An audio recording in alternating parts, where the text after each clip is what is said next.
পৃথিবীতে অত্যাচারী ও খোদাদ্রোহী শাসকদের একজন ছিল ফেরাউন। অত্যাচারের দৃষ্টান্ত ও উদাহরণ টানতে গেলেই মানুষের মুখে চলে আসে ফেরাউনের নাম। ফেরাউন শুধু অত্যাচারী শাসকই ছিল না, সে নিজেকে খোদা দাবি করত, আল্লাহর পরিবর্তে মানুষকে তার ইবাদত ও পূজা করতে বলত। ফেরাউনের সীমালঙ্ঘন। এ বিষয়ে পবিত্র কোরআনে আল্লাহ তাআলা বলেছেন, হে মূসা, ফেরাউনের নিকট যাও, সে তো সীমালঙ্ঘন করেছে, এবং তাকে বলো, তোমার কি আত্মশুদ্ধির কোনো আগ্রহ আছে? আর আমি কি তোমাকে তোমার প্রতিপালকের পথ দেখাবো, ফলে তুমি তাকে ভয় করবে? অতঃপর সে তাকে মহা নিদর্শন দেখালো, কিন্তু সে মিথ্যা জ্ঞান করল এবং অবাধ্য হল।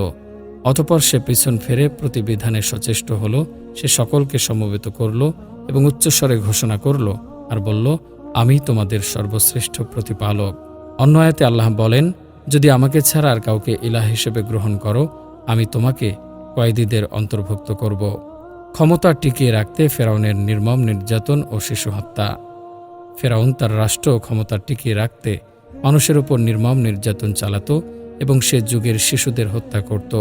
পবিত্র কোরআনে ইরশাদ হয়েছে, ফেরাউন তার দেশে পরাক্রমশালী হয়েছিল এবং সে দেশবাসীকে বিভিন্ন দলে বিভক্ত করে তাদের একটি দলকে দুর্বল করে দিয়েছিল।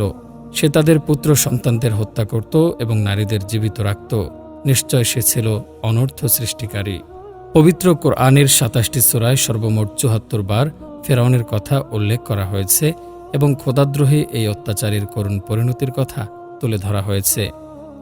ইতিহাসে ফেরাউন।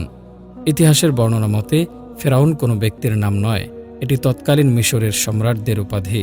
কিপ্তি বংশীয় এই সম্রাটরা কয়েক শতাব্দী ব্যাপী মিশর শাসন করেছেন। এ সময় মিশর সভ্যতা সমৃদ্ধির শীর্ষে পৌঁছে গিয়েছিল। লাশ মমি করা, পিরামিড তৈরি প্রভৃতি তাদের সময়কার বৈজ্ঞানিক উন্নতির প্রমাণ বহন করে।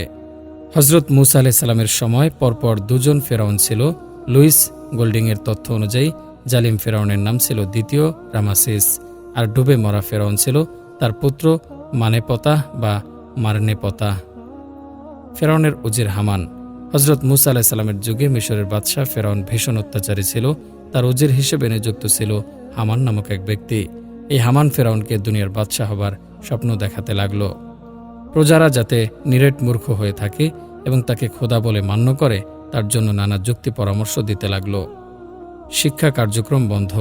হামানের পরামর্শ মতো ফেরাউন পাঠশালা ও মক্তব রাজ্য থেকে উঠিয়ে দেশময় প্রচার করে দিলেন যে কেউ আর লেখাপড়া শিখতে পারবে না। রাজার আদেশ অমান্য করলে সব অংশে তার গর্দান যাবে। প্রজারা ফেরাউনের আদেশ মতো চলতে লাগল। সারা দেশে কিছুকালের মধ্যে একেবারে গণ্ডমূর্খতে পূর্ণ হয়ে গেল। তার উদ্দেশ্য সিদ্ধ হওয়ার পর তিনি প্রত্যেককে একটা করে নিজের প্রতিমূর্তি দিয়ে তাকে সৃষ্টিকর্তা এবং উপাস্য বলে পূজা করতে হুকুম দিল, এবং প্রজারা তার আদেশ মতো ফেরাউনের প্রতিমূর্তিকেই খোদা বলে মানতে শুরু করল। খোদাদ্রোহী ফেরাউনের মুখোমুখি মূসা আলাইহিস সালাম। এ সময় আল্লাহ তাআলা মূসা আলাইহিস সালামের উপর ওহী নাজিল করলেন এবং পথভ্রষ্ট মানুষকে সত্য ধর্মে ফিরিয়ে আনার দায়িত্ব দিলেন। আল্লাহর পক্ষ থেকে অর্পিত দায়িত্ব প্রাপ্তির পর একদিন মূসা তার বড় ভাই হারুন আলাইহিস সালামকে সঙ্গে নিয়ে ফেরাউনের দরবারে এসে হাজির হলেন। ফেরাউনকে উদ্দেশ্য করে মূসা আলাইহিস সালাম বললেন, তুমি যে নিজেকে খোদা বলে প্রচার করছো তা অত্যন্ত অন্যায়। সর্বশক্তিমান আল্লাহ ছাড়া আর কেউ মানবের উপাস্য নেই। আমি আল্লাহর প্রেরিত পয়গম্বর। আল্লাহতে বিশ্বাসীদের উপর ফেরাউনের নির্যাতন। ফেরাউন তাকে তাচ্ছিল্য করে তার উপর এবং তার ধর্মে বিশ্বাসীদের বিভিন্নভাবে নির্যাতন চালাতে লাগল। তার নির্যাতন বেড়ে যাওয়ার পর আল্লাহর হুকুমে মূসা আলাইহিস সালাম তার অনুসারীদের নিয়ে মিশর ছেড়ে যাওয়ার উদ্দেশ্যে রওনা হলেন। পবিত্র কোরআনে বর্ণিত হয়েছে, আমি মূসাকে প্রেরণ করি আমার নিদর্শন ও সুস্পষ্ট সনদসহ। পাঠিয়েছিলাম ফেরাউন ও তার পরিষদবর্গের কাছে, তবু তারা ফেরাউনের জাতি ফেরাউনের নির্দেশ মতো চলতে থাকে।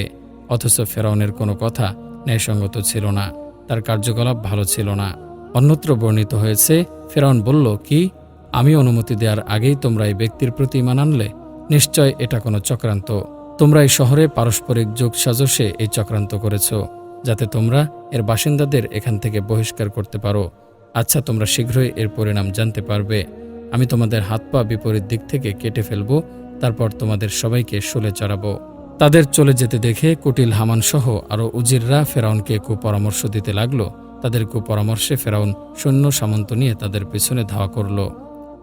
পবিত্র কোরআনে বর্ণিত হয়েছে, ফেরাউন সম্প্রদায়ের নেতৃবর্গ ফেরাউনকে বলল, আপনি কি মূসা ও তার সম্প্রদায়কে মুক্ত ছেড়ে দেবেন? যাতে তারা অবাধে পৃথিবীতে বিপর্যয় সৃষ্টি করতে পারে এবং আপনাকেও আপনার উপাস্যদের বর্জন করতে পারে। সে বলল, আমরা তাদের পুত্রদের হত্যা করব এবং তাদের নারীদেরকে জীবিত রাখব, আর তাদের উপর আমাদের পরিপূর্ণ ক্ষমতা আছে। মূসা আলাইহিস সালাম ও তার অনুসারীরা ততক্ষণে লোহিত সাগরের তীরে এসে পৌঁছে গেছেন। এমন সময় তারা পেছনে তাকিয়ে দেখতে পেলেন ফেরাউনের অগণিত সৈন্য তাদের ধরার জন্য এগিয়ে আসছে। তাদের পেছনে এই বিপদ, সামনে প্রকাণ্ড লোহিত সাগর।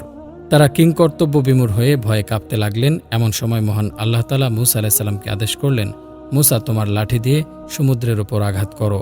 মূসা আলাইহিস সালাম মহান আল্লাহর নির্দেশ মতো তাই করলেন।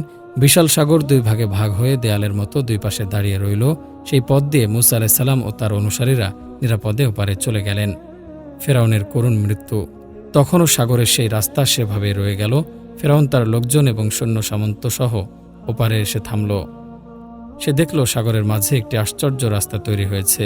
সে মূসা আলাইহিস সালাম ও তার লোকজনদের ওপারে পার হতে দেখল। সে মূসা আলাইহিস সালাম ও তার অনুসারীদের আক্রমণ করতে তার বাহিনী নিয়ে লোহিত সাগরের সেই রাস্তায় নেমে পড়ল। যখন ফেরাউনের বাহিনী সাগরের মাঝামাঝি এসে পৌঁছালো, এমন সময় মহান আল্লাহ মূসা আলাইহিস সালামকে বললেন, তাড়াতাড়ি সাগরের ওপারে তোমার লাঠি দিয়ে আবার আঘাত করো। মহান আল্লাহর হুকুম মতো মূসা আলাইহিস সালাম সাগরের পানিতে আঘাত করলেন। অমনি দুই দিক থেকে পানির খাড়া উঁচু স্রোত ফেরাউন ও তার সৈন্যদের উপর পড়ে তাদের ভাসিয়ে নিয়ে গেল। ধ্বংস হয়ে গেল ফেরাউন ও তার বাহিনী। পবিত্র কোরআনে আল্লাহ তাআলা বলেন, ফেরাউন ও তার বাহিনী জমিনে অন্যায় অহমিকা প্রদর্শন করেছিল। তারা মনে করেছিল তাদেরকে আমার কাছে ফিরে আসতে হবে না, সুতরাং আমি তাকে ও তার সৈন্যদেরকে পাকড়াও করলাম এবং সাগরে নিক্ষেপ করলাম। এবার দেখো জালিমদের পরিণতি কি হয়ে থাকে। অন্যত্র বর্ণিত হয়েছে, আমি বনী ইসরায়েলকে সাগর পার করিয়ে দিলাম। তখন ফেরাউন ও তার বাহিনী জুলুম ও সীমা লঙ্ঘনের উদ্দেশ্যে তাদের পশ্চাদ্ধাবন করল। পরিশেষে যখন সে ডুবে মরার সম্মুখীন হলো, তখন বলতে লাগলো, আমি স্বীকার করলাম বনী ইসরায়েল যে আল্লাহর প্রতি ঈমান এনেছে তিনি ছাড়া কোনো ইলাহ নেই এবং আমিও অনুগতদের অন্তর্ভুক্ত। উত্তর দেয়া হলো, এখন ঈমান আনছ, অথচ এর আগে তো তুমি অবাধ্যতা করেছ এবং তুমি অশান্তি সৃষ্টিকারীদের অন্তর্ভুক্ত ছিলে। সুতরাং আজ আমি তোমার দেহটি রক্ষা করব, যাতে তুমি তোমার পরবর্তীকালের মানুষের জন্য নিদর্শন হয়ে থাকো, কেননা আমার নিদর্শন সম্পর্কে বহু লোক গাফেল হয়ে আছে। বিশ্বাসীদের জন্য শিক্ষা। ফেরাউনের ঘটনা। ফেরাউনের মৃত্যুর বহু বছর পর 1907 সালে তার লাশ আবিষ্কৃত হয়। সিনাই উপদ্বীপের পশ্চিম তীরে জাবালে ফেরাউন নামে একটি ছোট পাহাড় আছে। এখানেই ফেরাউনের লাশ সর্বপ্রথম পাওয়া যায় বলে জনশ্রুতি আছে। এনসাইক্লোপিডিয়া অব ব্রিটানিকার নিবন্ধে বলা হয়েছে, থেবস নামক স্থানের সমাধি মন্দিরে 1896 সালে একটি স্তম্ভ আবিষ্কৃত হয়। তার লাশ মমি করে মিশরের রাজধানী কায়রোতে নীল নদের অদূরে রয়্যাল মিউজিয়ামে সংরক্ষণ করে রাখা হয়েছে।